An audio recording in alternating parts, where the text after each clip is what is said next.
diabète a été diagnostiqué quand j'avais 22 ans. Pendant plusieurs semaines, j'ai perdu beaucoup de poids, j'allais souvent aux toilettes, j'avais tout le temps soif, je buvais des litres et des litres d'eau par jour. Ne connaissant pas du tout la maladie, je me suis pas inquiétée jusque-là, jusqu'au moment où j'étais essoufflée dès que je montais 3 marches, alors que j'étais normalement sportive. Du coup, je suis allée voir un médecin qui m'a dit « Ah bah, y a quelque chose qui va pas, donc allez aux urgences ». Il m'a envoyée aux urgences. Là, le diagnostic a été fait très rapidement puisque j'étais en train de faire une acidocétose.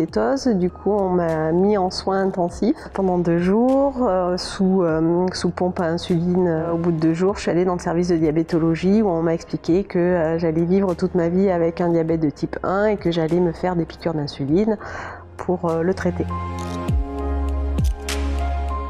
Quand on m'a appris que j'avais un diabète de type 1, j'ai été plutôt soulagée parce qu'en fait ça me permettait de mettre des mots sur un état qui n'était pas normal. Surtout, mon entourage était tellement catastrophé autour de moi que je me suis dit c'est quand même une maladie qui ne fait pas mal, qui ne fait pas mourir à court terme, pour laquelle il existe des traitements, donc je vais apprendre à vivre avec et ça va aller.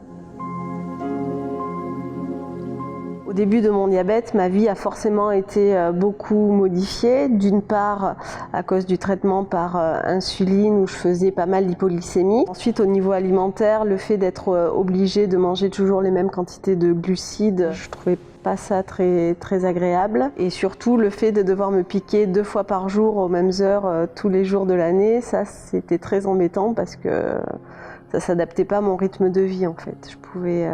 J'étais obligée de me lever tous les jours à la même heure. Je suis passée sous pompe à insuline quand j'ai eu un projet de grossesse en fait. J'étais déjà passée sous insuline lente qui faisait effet pendant 24 heures, du coup j'avais plus le problème de me lever tout le temps à la même heure.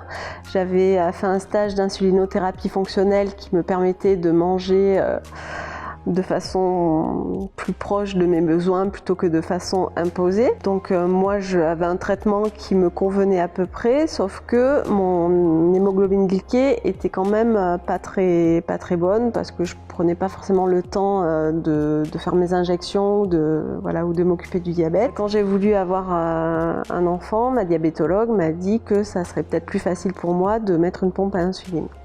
Alors j'avoue que c'est quelque chose que je voulais pas. Je voulais absolument pas d'un fil à la patte, d'un dispositif qui montre mon diabète aux autres, même si ça me gênait pas plus que ça de le dire, mais je voulais pas que j'avais peur d'être gênée en fait par la pompe à insuline. En 2008, je suis allée à l'hôpital pour la mise en place d'une pompe à insuline. J'y suis allée en pleurant, même si c'est moi qui avais fait le choix de la mettre. On m'a appris son utilisation et en revenant à la maison, j'ai mis quelques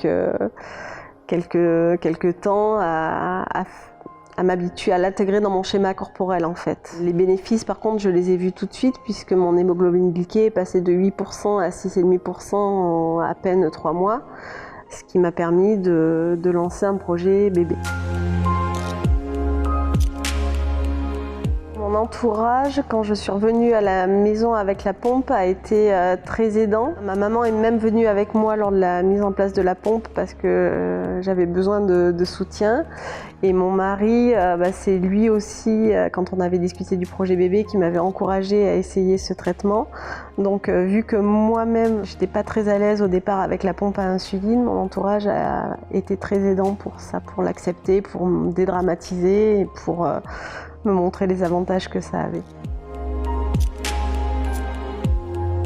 La pompe à insuline me permet de mieux équilibrer mon diabète en reproduisant plus fidèlement le fonctionnement d'un pancréas qui fonctionne. C'est-à-dire que je peux avoir des apports en insuline différents selon les moments de la journée. Je peux modifier en fait la diffusion d'insuline s'il y a des repas longs par exemple. Je peux arrêter la pompe si je fais de l'activité physique ou si je suis en hypoglycémie qui ne remonte pas. Je peux augmenter les doses d'insuline, faire un débit de base temporaire si je suis malade. Enfin, voilà, des choses très concrètes qui me permettent d'avoir des glycémies normales le plus souvent possible.